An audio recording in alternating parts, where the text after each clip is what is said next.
Hey guys, how's it going? So in the last couple of videos, we've got some good practice writing Solidity smart contracts using the Remix online editor to quickly deploy and test our code.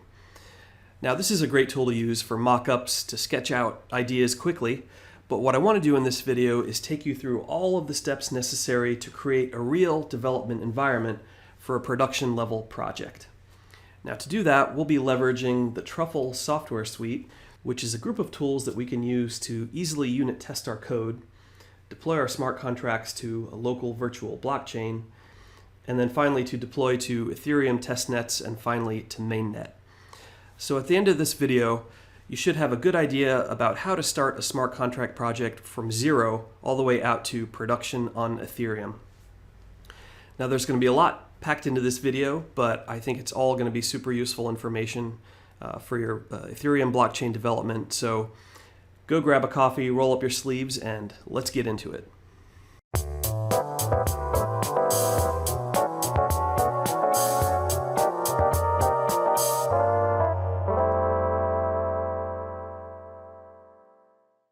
All right, so the first thing I want to do is take a quick look at the Truffle website, trufflesuite.com, just to give us an overview of what it is we'll be working with here. So if you scroll down a little bit here, you can see they sort of have three products. Truffle, the core product, Ganache, which is one-click blockchain, and Drizzle, which is some front-end related libraries. So we'll be focusing mostly on the first one and a little bit of the second one in this video. All right, so our first step is going to be to install Truffle, which we can do using the terminal. So go ahead and open up the folder space that you'd like to work in and pop open your terminal. And I'm going to do npm I for install Truffle, and I'm going to give it a global flag. So just hit enter and let the installation process begin. It may take a minute or two, so I'm going to go ahead and pause the video here and come back once it's complete. All right, so my Truffle install is complete. Now the next thing I want to do is create a general folder to house the entire project. All right, so I'm going to do mkdir. Now for our example smart contract for this tutorial, we'll be using the vending machine smart contract that we created in my last video. Now if you haven't seen that video, don't worry about it. You can just grab the code off of GitHub. The link to that will be in the description of this video. However, if you are interested in seeing the line-by-line description of how we created that smart contract, I definitely encourage you to pause this video, watch that one first, and then catch back up with us here. All right, so I'll be naming our folder vending machine, like so. Okay, great. So I'm going to go ahead and cd into that folder. And then to create the scaffolding of our project, we can leverage Truffle. And I'll issue a command, truffle init. Okay, so I'll run that command. That's going to create the scaffolding for our project. And we'll go through and take a look at what that looks like. Great. All right, so I'm going to go ahead and pop open Visual Code and navigate to my new folder. And let's see, this is going to be in C, projects, Truffle tutorial.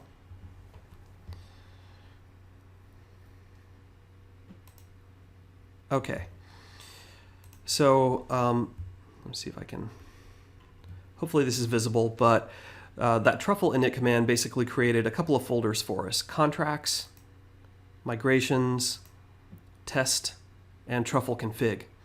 So contracts, basically it seeded our project with a migration contract. And the purpose of this is to basically keep track of all of the migrations of our other contracts in this project. All right, so we do want to leave this one here. We don't want to delete it.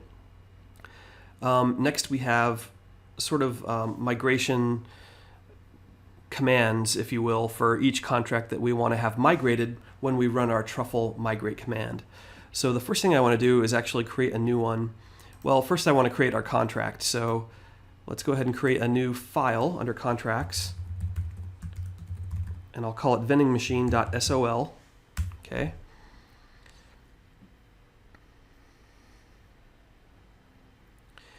Now what I want to do, in my case, I'm going to go ahead and grab the code from GitHub. And you can do the same Or if you have this from the previous tutorial, you could copy paste the code from there as well. So, all right, I'm going to go ahead and copy this whole smart contract. And I'm going to come back here, and for some reason my file creation is taking a long time. I'll go ahead and stop the video and, well, there it is. It must have heard me. Okay, so in our new file, I'm going to go ahead and paste the contents of our smart contract. I'm going to go ahead and save it. Now I'll come back under the migrations folder, and I'm going to create a new file. And I'm sort of going to use the format of our initial migration file. I'm just going to call this vending machine underscore migration. I think you can pretty much name this whatever you want. All right, and all we need to do is literally copy the contents of initial migration. We're going to paste it in here, and all we need to really do is replace migrations with vending machine.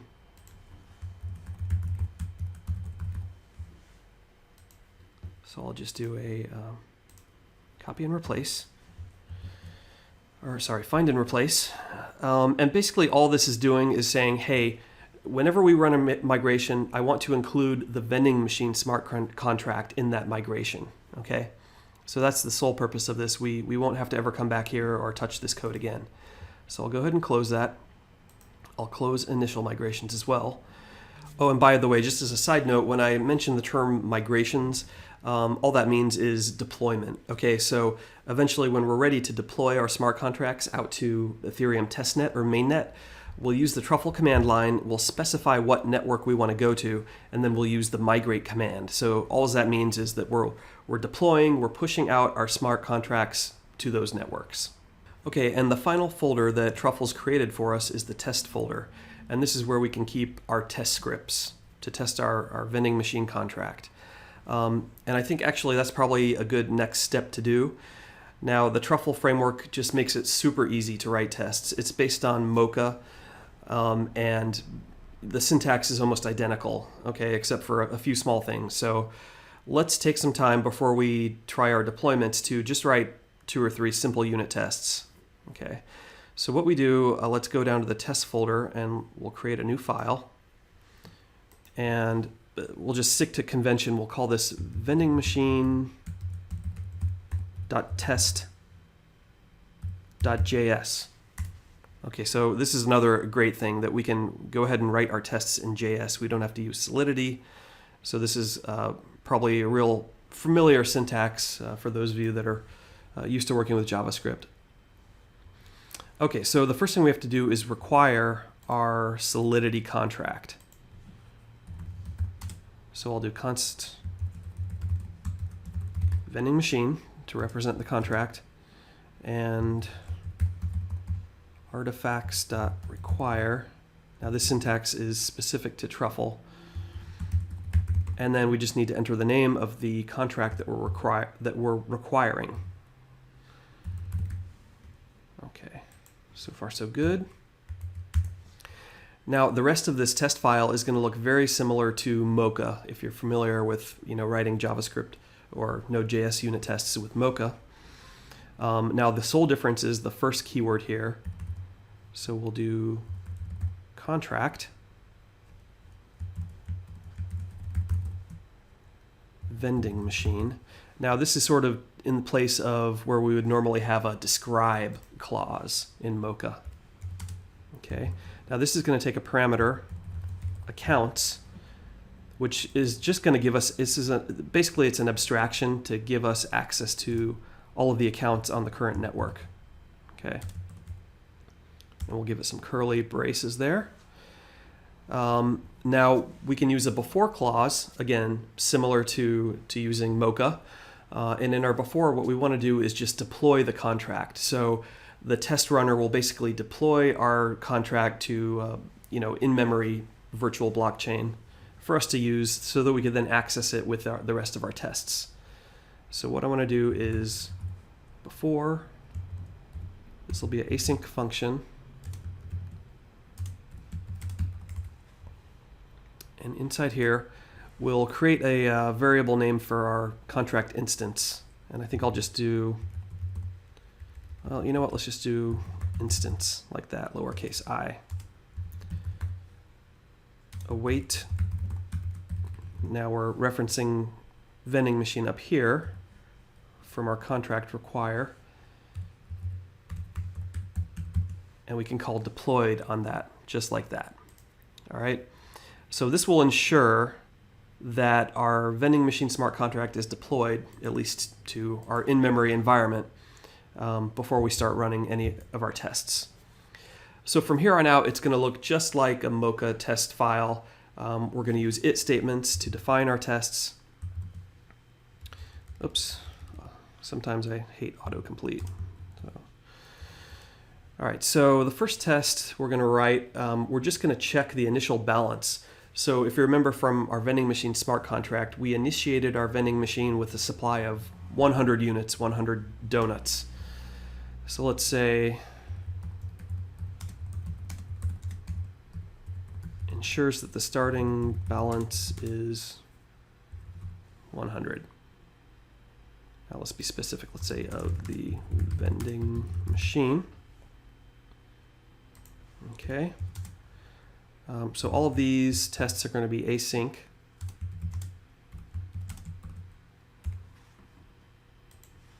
And there we go. So the first thing we want to do is check the balance to make sure that it's 100. So let's create a variable for the balance.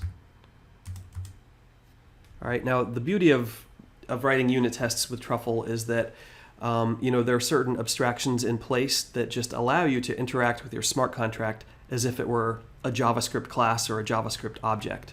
So I think you'll see what I mean in just a minute. So let's do an await. Again, this is going to be an async function. So all we have to do is reference our instance. And this is like the base object of the contract. So we can call any of our contract methods on this instance variable. So the first thing we'll do is get vending machine balance. I think that's what it was, right? Yeah, so we're invoking this function right here, get vending machine balance, and we should expect that to return 100 since we've loaded the machine with 100 units in the constructor. All right, and so we'll test that using assert equal. Oops, autocomplete.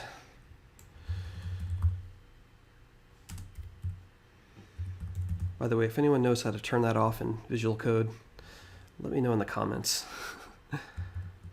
All right, so we're going to compare balance to 100, which should be the initial starting balance, and then we'll just add a logging message. Let's say the initial balance should be 100 donuts. Okay, great. Oh, I've got another autocomplete error here. This should just be before. Let me try that again. There we go. All right, so let's go ahead and run our tests and just make sure this first one's working here. So I'll go back to the console and I'll type in truffle test.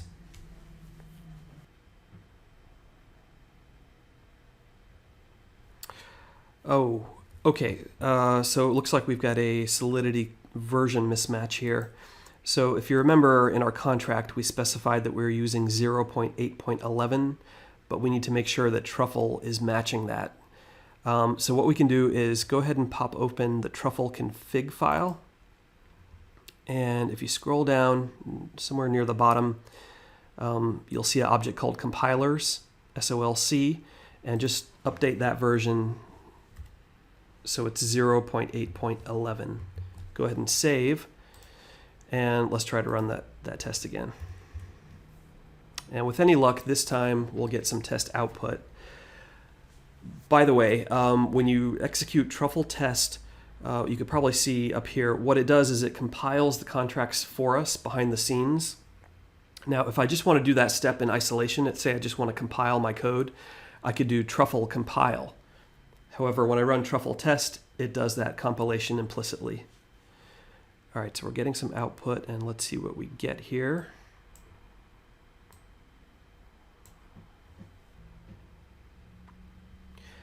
All right, there we go. So we're looking good so far. Our first test is passing.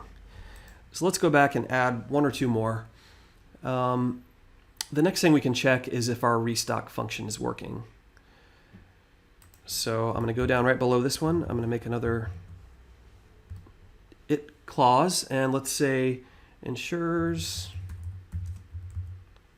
these.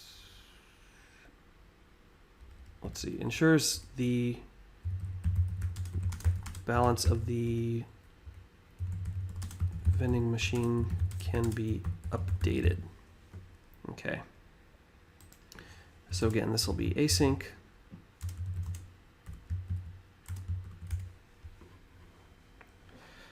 So the first thing we want to do is call the restock function. If you recall, we have a restock function here that takes a unsigned int as an argument, which is the number of donuts that we want to restock the machine with.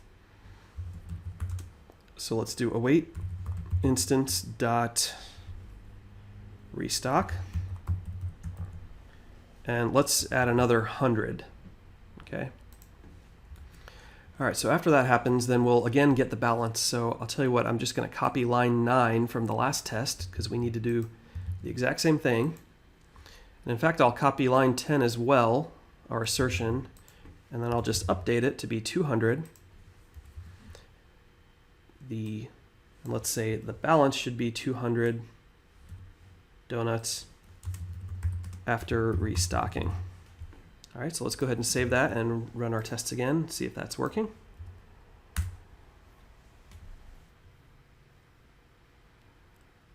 All right, compiling contracts. Compilation succeeded, always a good sign. Now let's go ahead and run our tests, and hopefully we'll have 2 passing tests very shortly here. Excellent. All right. So those were 2 fairly simple tests. I'll tell you what, let's add one more and let's try to do a purchase transaction. So this will be slightly more involved, but not too much. So I'm going to go down below our last test and let's do it. Allows donuts to be purchased. Okay.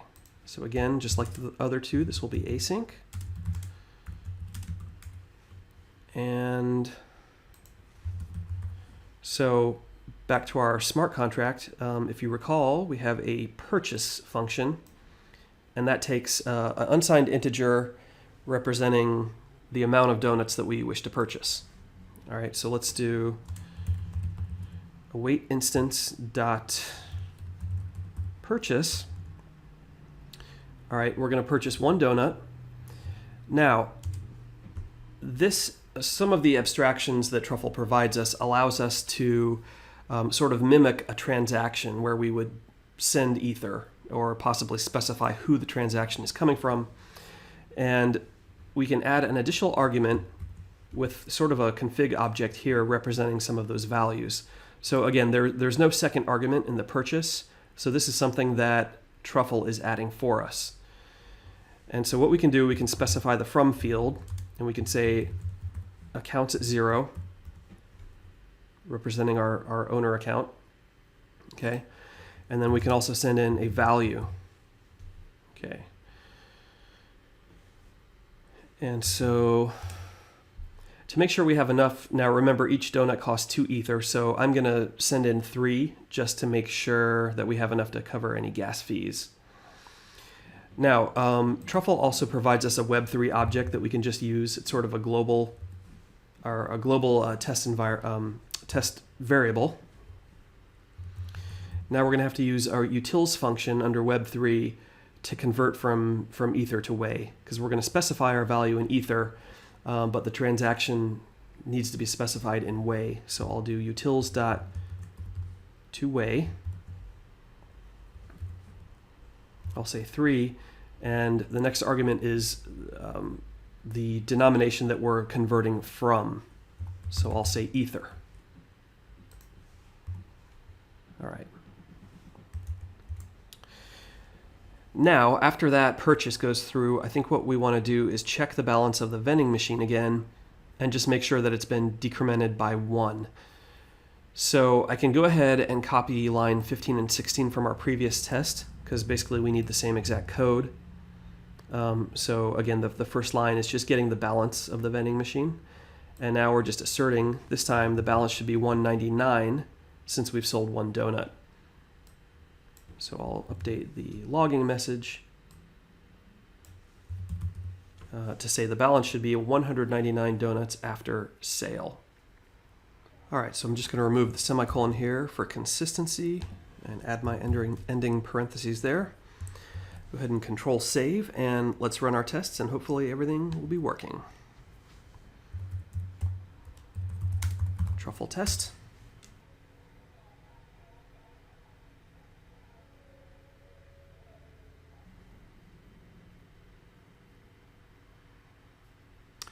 All right, excellent. Looks like all of our unit tests are working, and we are in good shape to move on to the next step, which is going to be to figure out how to set up our Truffle config so we can deploy to the local test Ganache blockchain, and from there we'll go ahead and deploy on out to Ethereum testnet. All right, so Ganache actually comes in 2 flavors. There's a UI-based version, and then there's a CLI version. So for this tutorial, we'll be going with the CLI version. So let's go ahead and get that installed. Go ahead and pop open your terminal, and let's do npm I, give it a global flag, and let's do ganache-cli. And what this basically is going to allow us to do is to stand up a virtual local blockchain, all right, that we can then use to deploy our contracts to and run some test commands on. All right, so once that's complete, we get started up by simply typing ganache-cli. That should work. All right, and that was pretty quick, wasn't it? That's an entire virtual blockchain. As you can see, it's even got a mnemonic and a bunch of private keys and available test accounts. So one thing I typically like to do is go ahead and copy and paste. You don't typically need all of these, but hey, I'll just grab them all. Why not? Just to have in case you want to do any account-related stuff. I don't think we're going to actually do that today, but for future reference, just a tip. Okay, we've got our blockchain up and running. So the next thing that we want to do is to configure Truffle such that we can deploy our smart contract to our local development environment to the Ganache blockchain. All right, and that's pretty easy to do. All we have to do is come back into our project. Let's open up our Truffle config file again. It may still be open since we just made that little adjustment. Now, if we go down to networks, the networks object, for me it's on line 37. You have a bunch of code commented out here. So what this is these are different configurations to match to different networks. For example, we have Ropsten down here at line 60. This is one of the Ethereum test networks. All right, so if you want to point to that one, you can uncomment this, and we can target that from the command line. Now, the one we're looking for local is called development. So for me, it's on about line 44 through 48. So I'm going to go ahead and uncomment development. Now, you notice that the host and the port match what our local blockchain is running on. So let's go ahead and open up our terminal again. Let's open up a new terminal, actually, since that one's being used by Ganache. And so we'll introduce a new command here, truffle migrate. Now, this can optionally take a network flag, so we could specify which network that we're targeting. But if we just leave that flag off altogether, it should target our development network. So let's go ahead and try to run this. And with any luck, our smart contract should be deployed to the local development blockchain. Could not find suitable configuration file. Oh no. What did we do wrong here? It doesn't like something about this file. I wonder if there's something I forgot to uncomment.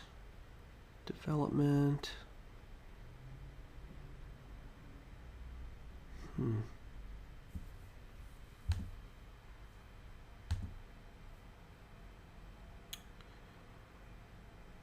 Could not find suitable config. Oh, I'm in the wrong folder. Duh. Okay. So if you've done the same mistake which I did, which I'm sure you guys didn't, just go ahead and try it again. Truffle migrate. I need more coffee. Let's see if this works. There we go. Looks promising. Compiling your contracts. So again, this is doing that implicit compilation step. What happened here? Could not connect to Ethereum client with the following parameters.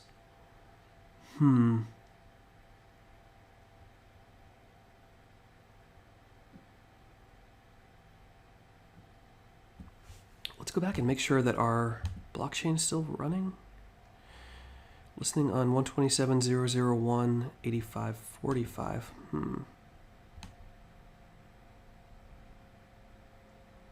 I don't know why that's not working.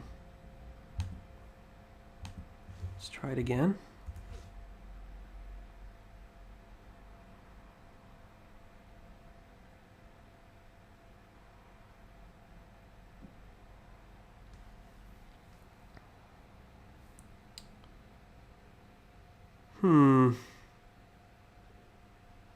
I've got something set up wrong here, but I'm just not quite sure what it is.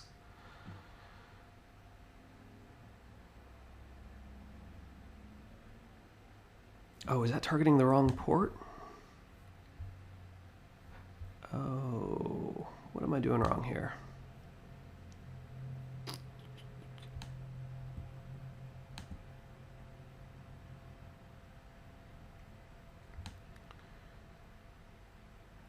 Well, I wonder if there's another default that I'm just not aware of. Because it seems to be, the port doesn't seem to match from what I'm seeing here to what I'm seeing in my development config. I'll tell you what, let's try something here. Let's add a network flag and let's specify development explicitly. Let's try that, and then maybe it'll read from, but I thought that was the default, that's the thing. Oh, did I just not save it? Oh my God. If that's it, yeah, okay. See, it's not seeing that as a network. I think I just didn't save the file. This is the hour of stupid mistakes, I guess. All right. Yeah, one of those days.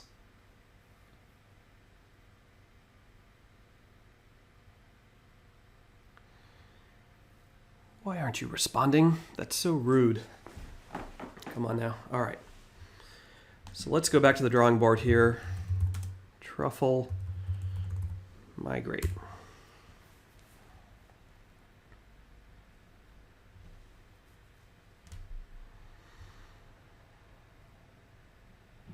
Compiling, and drum roll. Yes. After all that. All right. Great. So it worked that time. And I just want to show you guys what the output looks like here from a migration, because this is basically the same exact output that you'll see once we deploy to Ethereum Testnet or to Ethereum Mainnet. My machine is just running so slow right now. I don't know what's going on here.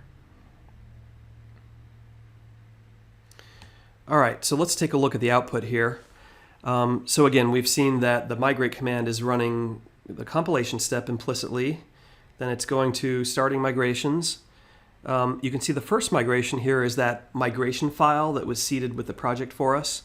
And again, that's just keeping track of all these migrations, kind of keeping a record of it on the blockchain. And then we see number 2, our vending machine migration. And again, that is because we created this file here under migrations. So definitely make sure you don't skip that step. Otherwise, you might be wondering why your smart contract is not getting picked up. And so you can see some parameters here. It's giving us the transaction hash, the contract address, the newly minted address, as well as some gas fees and things like that, which you'll see that compared to local or Ethereum testnet, the Ethereum mainnet gas fees are going to be much higher. And here's our final costs and our final deployment. So this is kind of a good thing to look at just to make sure that everything seems to have gone according to plan. All right, so now we've deployed to our local blockchain, and we can also see some output in the logs here. I just flipped back to our Ganache instance here, and we can see some record of contracts being deployed. So that's all good. Now what we can do, we can just run some test commands from the Truffle console. So go back to the other window that you just ran Truffle migrate from, and let's do Truffle console. Now this will just open up a little in-window console where we can use JavaScript to actually issue some commands. So let's just test this out for a couple of minutes here. All right, so once I've entered the Truffle console, I can use JavaScript to interact with the smart contract on the local blockchain. So the first thing I'm going to do is grab a reference to that smart contract. I'll do vending machine. I said vending machine dot deployed. Now this will return a promise, so I can use then, and we'll say x fat arrow, and then inside here we'll set a reference to a contract variable. We'll say contract equals x, close curly brackets, close parentheses. All right, I think that looks good. All right, now we can use that contract instance, and let's just call the get vending machine balance method. So I can do get. It's kind of similar to how we wrote our unit tests.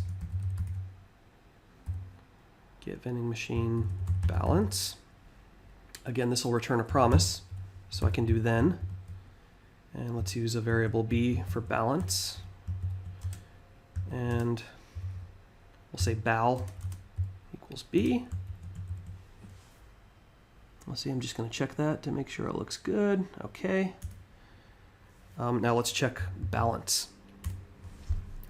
Okay, so this might not be quite what you expected to see. We're looking for 100 for that initial balance. This is a specific type of number format, big number I think it stands for, and it just happens to be the default. I'm not sure exactly why, but if we want to see this in sort of plain integer language, we can just do toString, just like that. And there's our 100. So as you can see, we're interacting directly with our smart contract on the local blockchain, using ganache-cli, using the Truffle console, and we could even get more fancy and call all kinds of methods and pass in Ether and kind of do any kind of testing you want. But I think I just want to pause here and move on to the next step, keep things moving. And the next thing we're going to do is deploy our contract to the Ethereum testnet. All right, guys, so we're going to need to do a little bit of setup before we can start deploying to Ethereum. And the very first thing that we need to make sure we have is some sort of Ethereum wallet. Now, if you don't have one, I highly recommend MetaMask. That's what I use, and I think it's probably the most widely used Ethereum wallet out there. It's a Chrome browser extension, and it works really well. It's highly secure. I think you're going to find it easy to use. So it's a real quick installation, so we can just go ahead and search for MetaMask, metamask.io. Go ahead and open that up, and go ahead and download now. Make sure it's set to Chrome, and install MetaMask for Chrome right here in the middle of the page. All right, this window will pop open, and let's do add to Chrome. Add extension, just go ahead and confirm. Adding to Chrome, it's working its magic.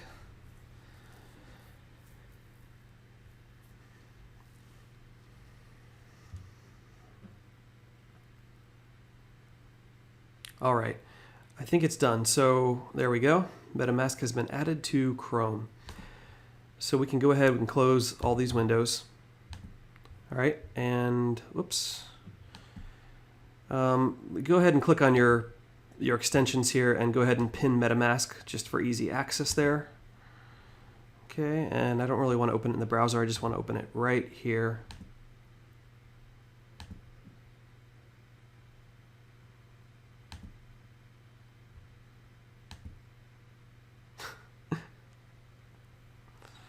Okay, so let's go ahead and click Get Started on the first page.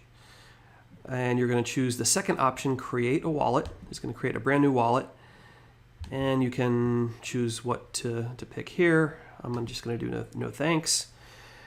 All right, so just do a password.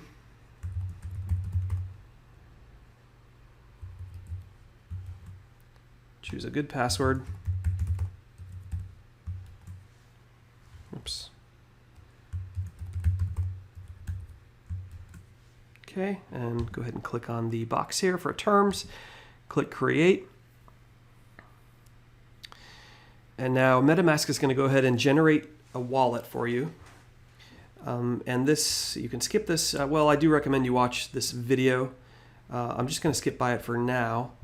But basically what it's saying is it's, going over the importance of something called your secret recovery phrase. So this is otherwise known as a mnemonic. It's a secret phrase. I think it's about a 12-word long generated phrase, randomly generated words. And basically it is the keys to the palace. So if you have this phrase, you can generate from it all of your private keys. So in other words, you can access all of your funds in your wallet. So I'm going to go ahead and delete this wallet before I even publish this video. So it's okay for me to click here to reveal my secret words. This is my secret recovery phrase. So I'm going to go ahead and copy it. And you want to find a very, very safe place for this, okay? Just since this is temporary, I'm just going to go ahead and paste it into Notepad. Oops, okay. So definitely store this in a very safe location. You don't want to store it online. You don't want to email it to yourself while sitting in Starbucks on Wi-Fi. You definitely don't want to check it into GitHub. Because there are people out there that will scan GitHub for these kind of secret phrases and they will drain your account. So be very careful and make sure you store this in a real secure location. Okay, with that out of the way, let's go to the next step here. It's going to ask for confirmation, so I'm just going to come back here, and I think this is already in my clip pad, but I'll just grab it again. Oh, it's asking us, I see. I've done this enough times, you'd think I'd remember this, but basically it's asking you to choose each word in the right order. So minute skin bottom category.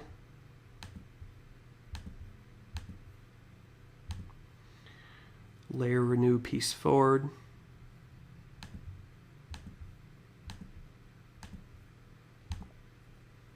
Hover valid Swift reform.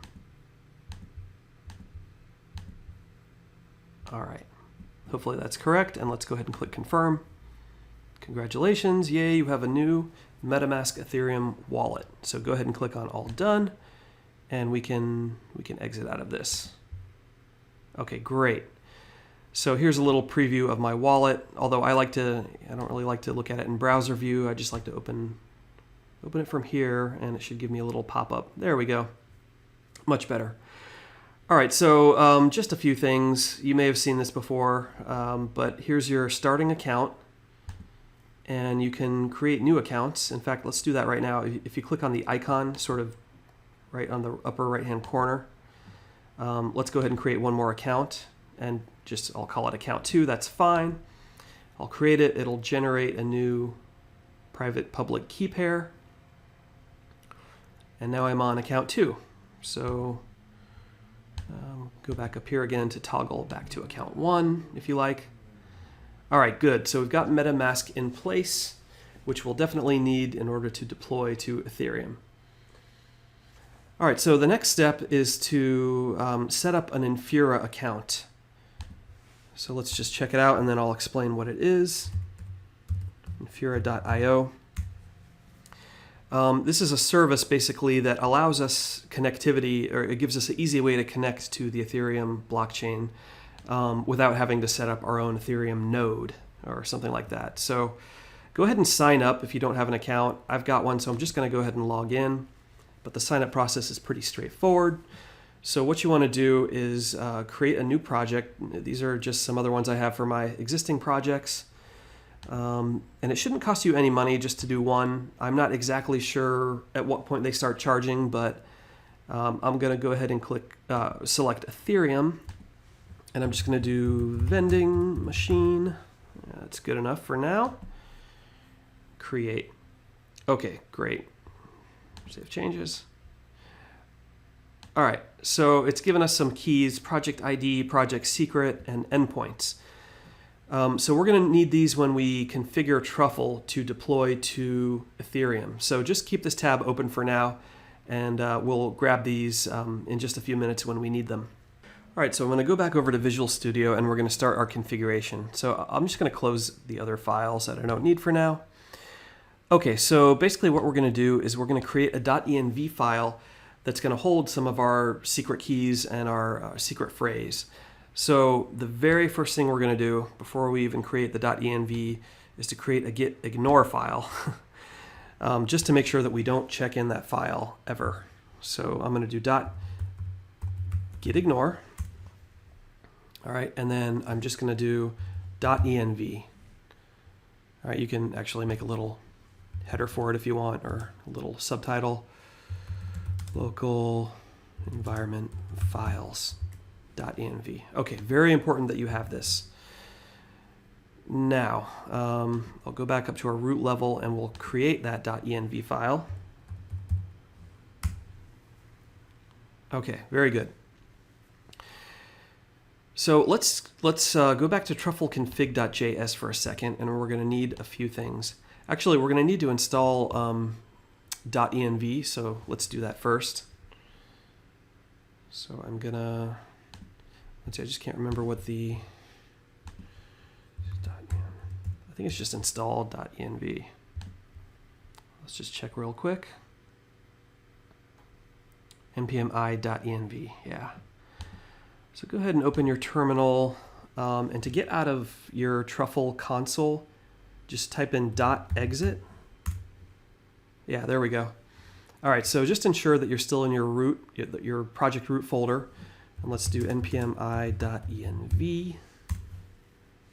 This will allow us to work with .env files. All right, great. So let's go back to Visual Studio, and let's go up to the very first line in our Truffle config, and let's go ahead and type in require .env and call config. This is, oops, what did I do there? There we go. Oops. Having parentheses problems there. All right. Oh, and my stupid autocomplete, it's added again. So require, I need to figure out how to turn that off. All right, so let's save that. The next thing we want to do is we want to use something called HD Wallet Provider, which comes with Truffle. So I'll do HD Wallet. Okay, it's coming up right here. Sometimes that IntelliSense is useful. I guess IntelliSense is useful. Autocomplete, I don't have a very good relationship with. So let's do require at Truffle /HD wallet -provider. All right, that looks good. So let's save that for now. So the HD wallet provider basically is a mechanism that allows us to sign transactions. It's kind of a connection between our wallet and Truffle. For example, when we deploy our contracts to Ethereum Mainnet, that's technically a transaction, and so we need to sign it and we need to pay gas fees for it. So for now, let's do some setup in our .env file. So basically we're going to need 2 private keys and we're going to need a secret key for mainnet. The private keys we'll use for our Rinkeby test network. So let's do private _key _0, and then let's copy that and do one more.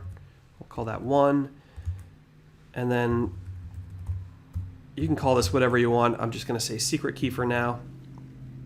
Okay, So the first thing we need to do is export our private keys from our MetaMask wallet.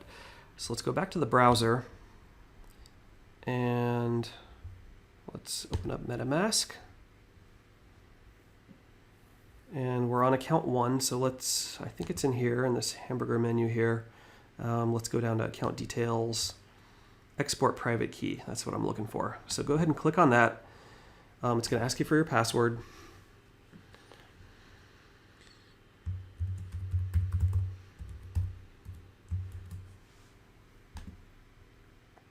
All right, so again, you never want to share this with anyone. The only reason I'm sharing mine here on YouTube is because I'm gonna delete this account shortly. So for now, I'll just grab this. I'm gonna copy and paste it back into my .env file. And now we just need to do the same thing for our account 2. So I'll go up here to this little colored icon thing and switch the account in context. Then I'll go back to our dot menu down to account details. Again, export private key. And again, I need to enter my password.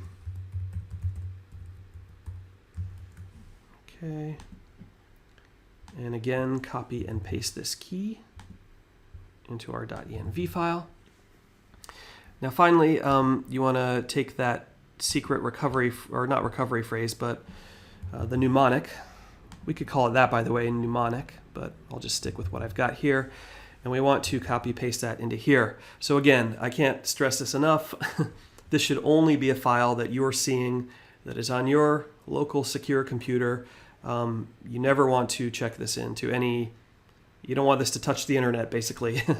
You don't want this to be emailed or definitely not checked into GitHub. So that's why we've got our git ignore. All right, with that said, we'll save this file. Let's go back over to Truffle config, and we just need to sort of make a little object to scoop up those private keys. So I'll go right here. This seems like a good place right above module exports. Let's make a new variable called private keys. And let's just make an object where each one will, so the way that you've probably used .env before, but just in case you haven't, the way that we can access those variables from our .env file is through process env.keyname. Okay, so I can do private key 0.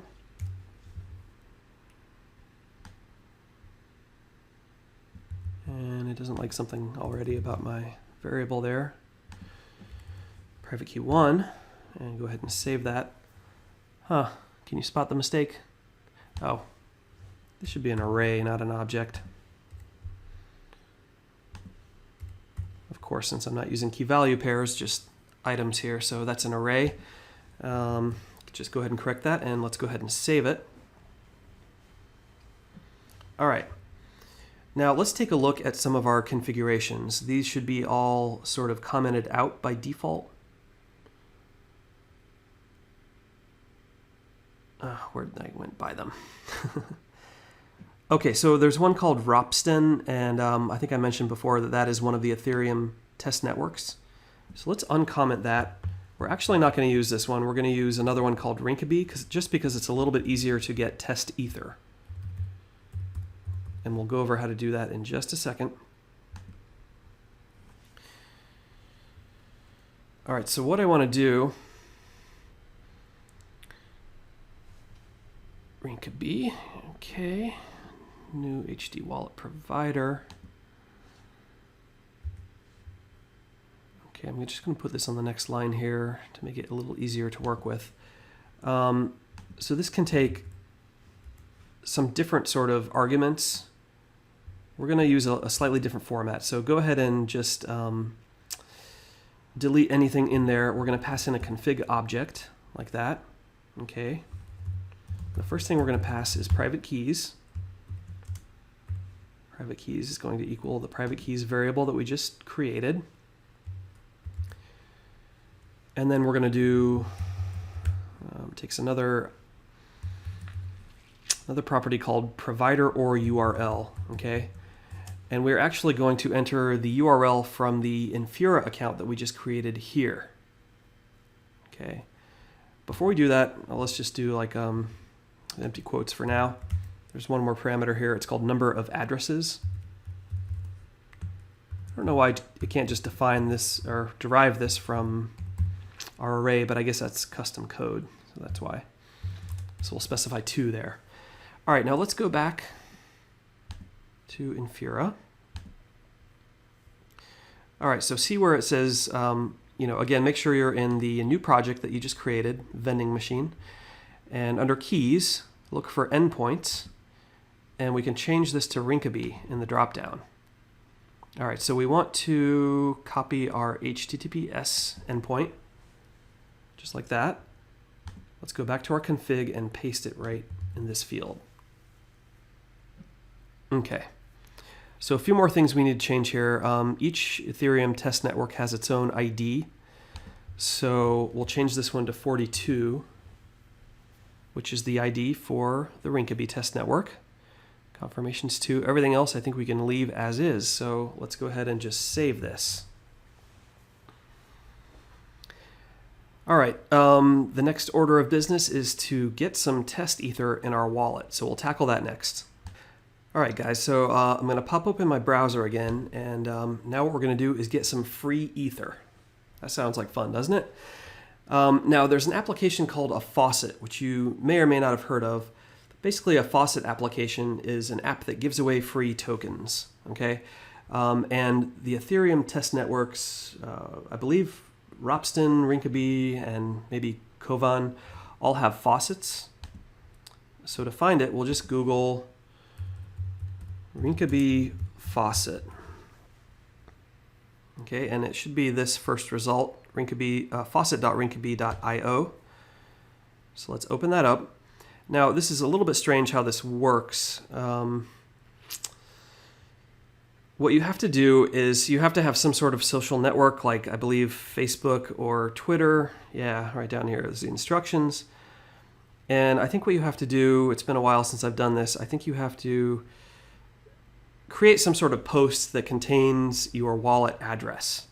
All right, so let's see if we can do this here. First of all, let's open up MetaMask. And the first thing we want to do is make sure that we're on the right network. So it defaults to Mainnet. Let's make sure we switch. So click on Show Hide Test Networks. We definitely want to show them, especially if you're a developer. You'll be using this a lot. So where's my save button? Oh, is that it? Okay, great. No save button. Okay. So let's switch to Rinkeby. And just take note that you have 0 ether. And we can go back to account 1 as well. 0 ether there. So let's go ahead and copy your account 1 address. Now here's where you're going to have to, you may have to go out and create an account. I think I have a Twitter account that I don't use, so hopefully. All right, guys, so I've created a new Twitter account for the express purpose of getting some test ether. So here's what you do. You just copy paste your account, your public key, your account number, and just tweet it. And then you're going to have to grab a link to this tweet.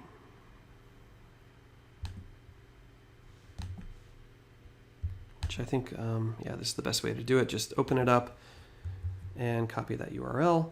Now let's go back to the faucet and enter that in. And we can ask for different amounts of ether. So as you can see, they're rated by how much and how much time until you can ask for more. I'm just going to do 18.75. Funding request accepted for J. Spruance. Okay, so it's processing our request. And if you have your own Twitter account and you don't want to show your, there's nothing wrong with showing that number, but you can delete your tweet at this point, basically. So let's check our account balance and see if it's changed. There we go. So I've got my 18.75 ether. Too bad it's only the test network. All right, great. So we're in good shape to move on to the next step here.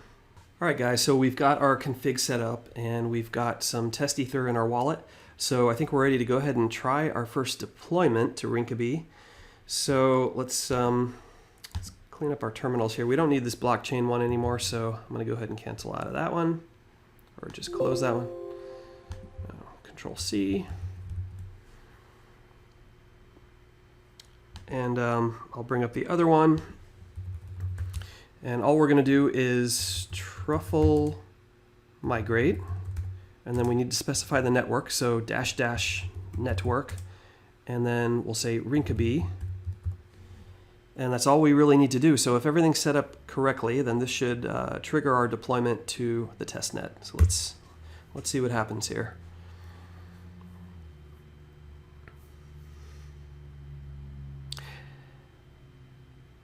Cannot find...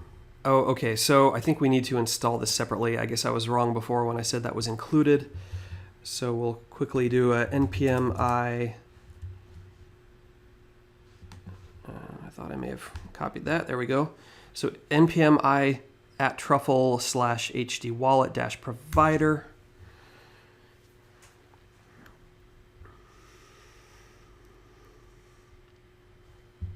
And once we install that, we'll go ahead and try it again.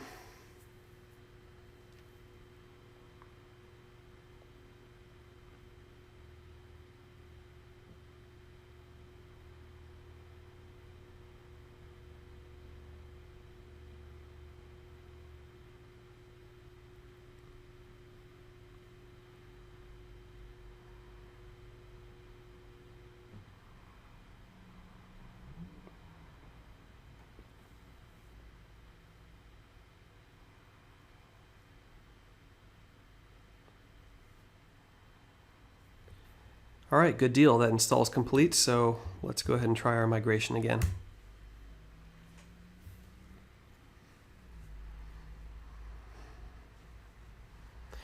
Yeah, there's a lot of steps involved here, so I kind of knew that wasn't going to work the first time. Hopefully it doesn't take too many tries here. Great, so we're compiling.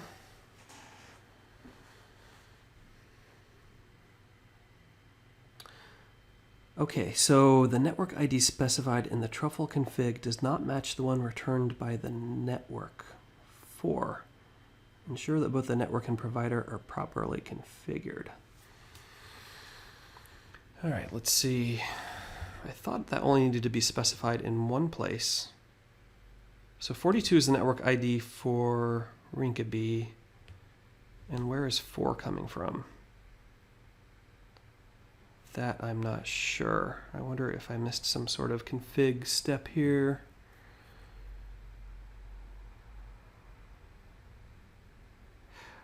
Oh, my mistake. I'm sorry, guys. This should be 4, not 42. I've got the wrong network ID.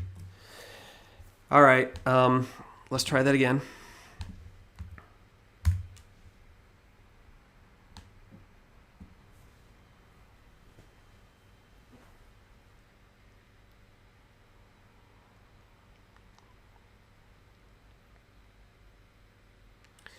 All right, so again, we're compiling. All right, this is a good sign. Starting migrations, network name Rinkeby. So this time we've got the right network, the right network ID. And our initial migration file is currently being deployed. We've got a transaction hash.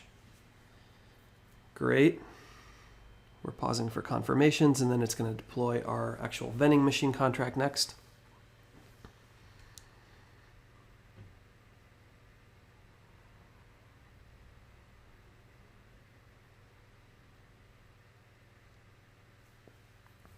So far, so good.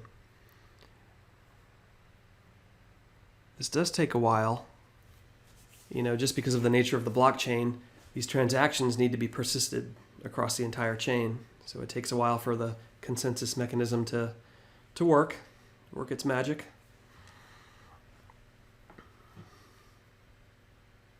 But, you know, it really doesn't take that much more time than a traditional deployment would take. Maybe less.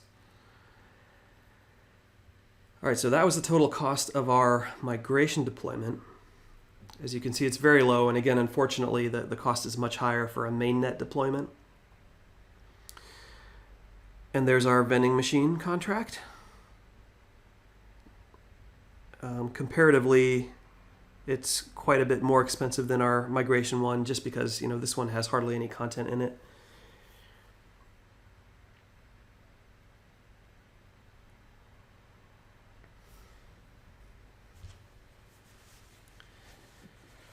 So this is great, and I usually like to keep I usually copy and paste this this output as sort of a receipt for all my deployments, at least all of my mainnet deployments. And so we've already got our contract. Oh, there we go. We're all done. So total deployments 2. That's just what we expected. And final cost 0.002 Ether. So great. At this point, we can go ahead and copy our contract address, and we can look for it out on Etherscan and actually see our contract out there. So let me go ahead and copy this.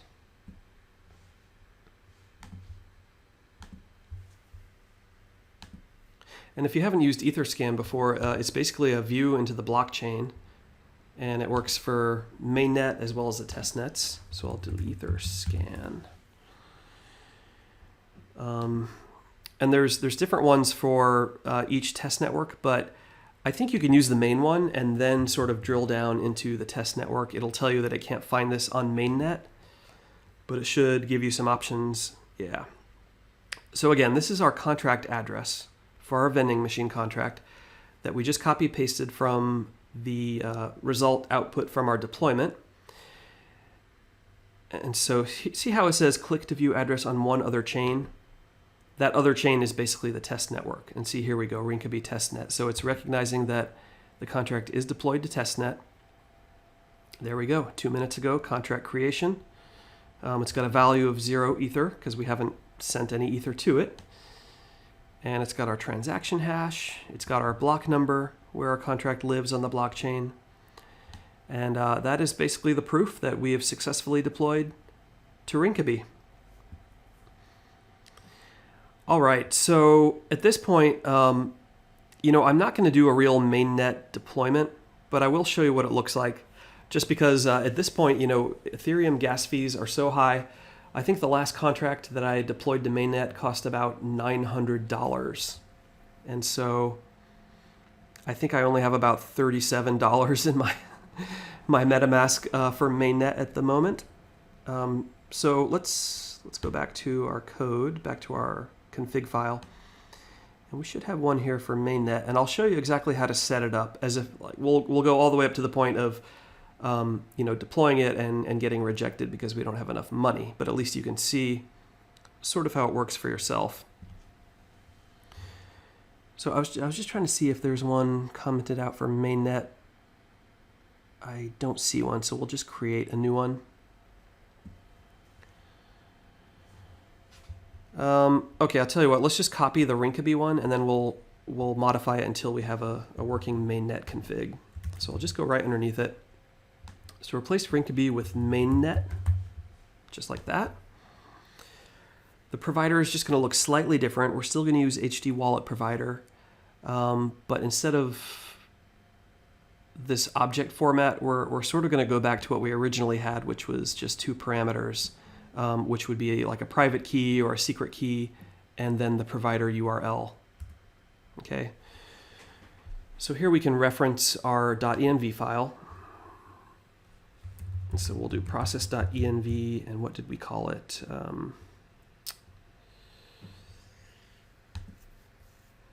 We just called it secret key. Okay, so I'll just copy that, paste that here. So again, that'll give us a reference to our mnemonic for our Ethereum wallet. And now we'll do, all we need to do is give our URL from Infura. So let's go back to Infura. And we need to change our endpoint back to mainnet. So let's copy the HTTPS. And if this doesn't work, because sometimes I've had problems with the HTTPS endpoint on mainnet, and so I'll use this second one. But let's try this one first. Okay, so I'll go ahead and save that.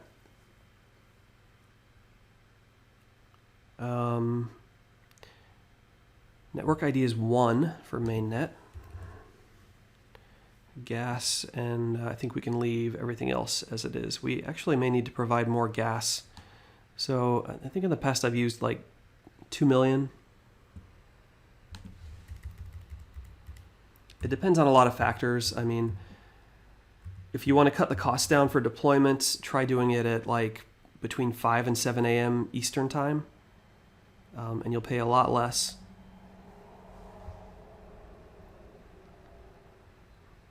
Okay, confirmations, network ID. I don't think I used timeout blocks for Mainnet in the past, so I'll get rid of that.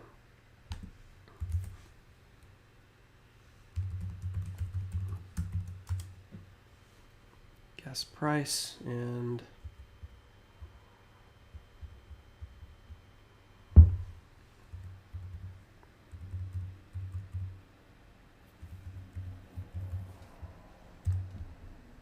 again, you have to play with the numbers here. And since I'm not really deploying, I don't care too much about it right now. But, the first time I deployed a contract to Mainnet, it literally took me 24 hours or, a full day of sort of playing with different gas different gas prices. And, it's just one of those things where it's sort of trial and error. And the more you do it, the more you get a feel for what works at what times for what kind of contract.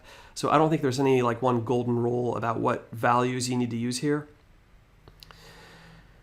So let's save this and let's try this for now. And it should just reject the transaction, but at least you'll know how to be set up for deployment to Mainnet. So I'll pop open MetaMask again and we'll go ahead and just change back to Mainnet. And I've got 0 Ether, so we know this is going to fail, but let's just go through the motions and see what that looks like anyway. All right, so all we need to do is change the network name to Mainnet. And let's try this baby out.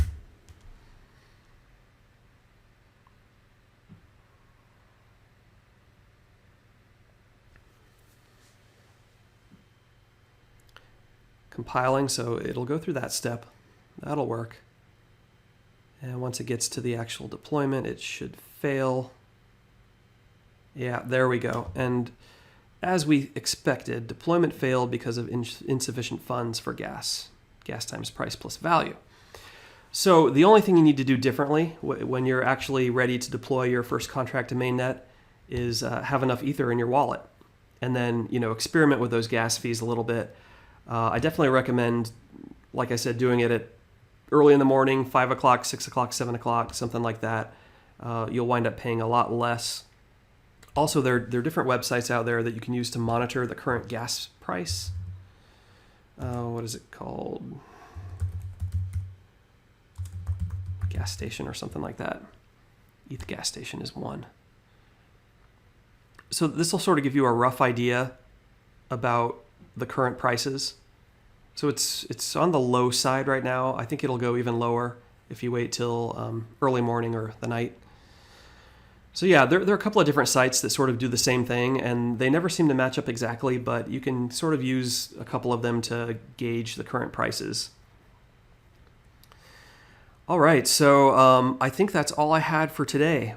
This has been a long video, a long lesson, but hopefully you guys got some good value out of it.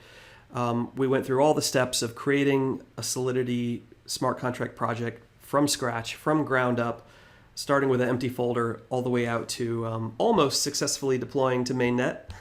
We would have successfully deployed if I had enough Ether. But anyway, the important thing is that you guys see what the process looks like. So thanks so much for sticking with me through this long video. Hopefully it wasn't too painful at times. Hopefully it was valuable. So if you guys want to see different kind of topics or you have something in mind that I haven't covered, definitely leave comments in the video and let me know what you'd like to see, and I'll try to accommodate that the best I can. You could really help me out by subscribing if you haven't, liking the video, and I'd really appreciate that. Otherwise, I hope to see you guys in future videos. I'll definitely have some more coming out in the near future. Other than that, have a good night, have a good day, have a good morning, and I'll see you next time.